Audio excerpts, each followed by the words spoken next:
Hi friends, இன்றைக்கி morning routine தான் வந்து பார்க்க போகிறோம். இன்றைக்கி பசங்களுக்கு ஸ்கூல் லீவா, அதனால் சரி பூரியும் உருளைக்கிழங்கு மசாலாவும் செஞ்சிடலாம். எல்லாருக்குமே ஃபேவரெட்டில். வாங்க எப்படி செய்யலான்ங்கிறத பார்ப்போம்.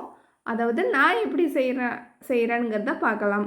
அதுக்கு உருளைக்கிழங்கு ஃபஸ்ட்டு வேக போட்டுட்டு அதிலே ஒரு ஸ்பூன் அளவுக்கு கடலப்பருப்பும் சேர்த்து வேக போட்டுக்கிட்டேன். இப்போ பூரிக்கு தேவையான மாவுமே ரெடி பண்ணியாச்சு. இப்போ வெங்காயம், தக்காளி, அதில் தட்டி சேர்க்கறதுக்காக பூண்டுமே 4 பல் சேர்த்து உரித்து வந்து வச்சாச்சு. இப்போ உருளைக்கிழங்கு நல்லா வெந்துடுச்சு. அதோட தோலை வந்து ரிமூவ் பண்ணிவிட்டு நம்ம உருளைக்கிழங்கு வந்து கையால் லைட்டாக வந்து மசிச்சு விட்டுக்கலாம். அதோடைய கடலப்பருப்பையும் சேர்த்து வந்து எடுத்து வச்சுக்கிட்டேன். இப்போ வாங்க உருளைக்கிழங்கு மசாலா செய்யலாமா? அதுக்கு அடுப்பில் வானல் போட்டுட்டு ஒரு ஸ்பூன் அளவுக்கு எண்ணெய் ஊற்றி எண்ணெய் சூடானேன்னு கடுகு, பெருஞ்சீரகம், அப்புறம் தட்டி வச்சுருக்க பூண்டையுமே சேர்த்துக்கலாம். சேர்த்துட்டு லைட்டாக வந்து வதக்கிக்கிட்டு அரைஞ்சி வச்சுருக்க வெங்காயம், தக்காளி வந்து சேர்த்துப்போம். அது லைட்டாக வதங்கினோடனே நம்ம ஒரு கொத்து அளவுக்கு கருவேப்பிலையும் ஒரே ஒரு கீறின பச்சை மிளகா வந்து சேர்த்துக்கிறேன். ஏன்னா பசங்க சாப்பிடுவாங்க. ரொம்ப காரமாக இருந்தால் தம்பி சாப்பிட மாட்டான். அதனால தான் கம்மியாக சேர்த்துருக்கேன். உங்களுக்கு காரம் வேணும்னா கூட வந்து பச்சை மிளகா வந்து சேர்த்துங்க. ஒரு சொம்பு அளவுக்கு தண்ணி வந்து இதில் சேர்த்துட்டு அதில் கொஞ்சமாக மஞ்சள்தூள் சேர்த்துட்டு தேவையான அளவு உப்பு சேர்த்து நல்லா வந்து கொதிக்க விட்டுக்கலாம்.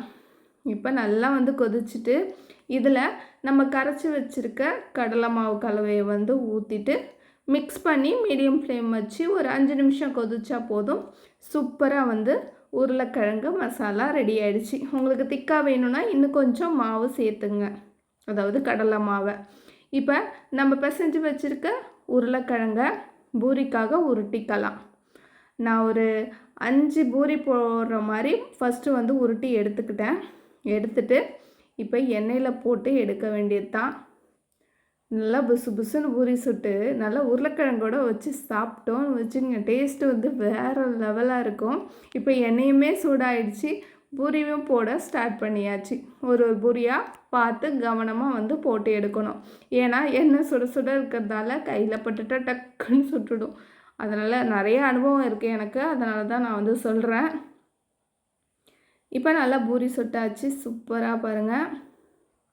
இப்போ பூரி எடுத்து பிளேட்டில் வச்சுட்டு நம்ம செஞ்ச உருளைக்கிழங்கு மசாலாவையும் வச்சு சாப்பிட்டோன்னு வச்சுங்க, டேஸ்ட் வந்து வேறு லெவலாக இருக்கும். உங்களுக்கும் பூரி உருளைக்கிழங்கு மசாலா பிடிக்குமா என்னான்ட்டு கமெண்ட் பாக்ஸில் கமெண்ட் பண்ணுங்கள். தேங்க்யூ.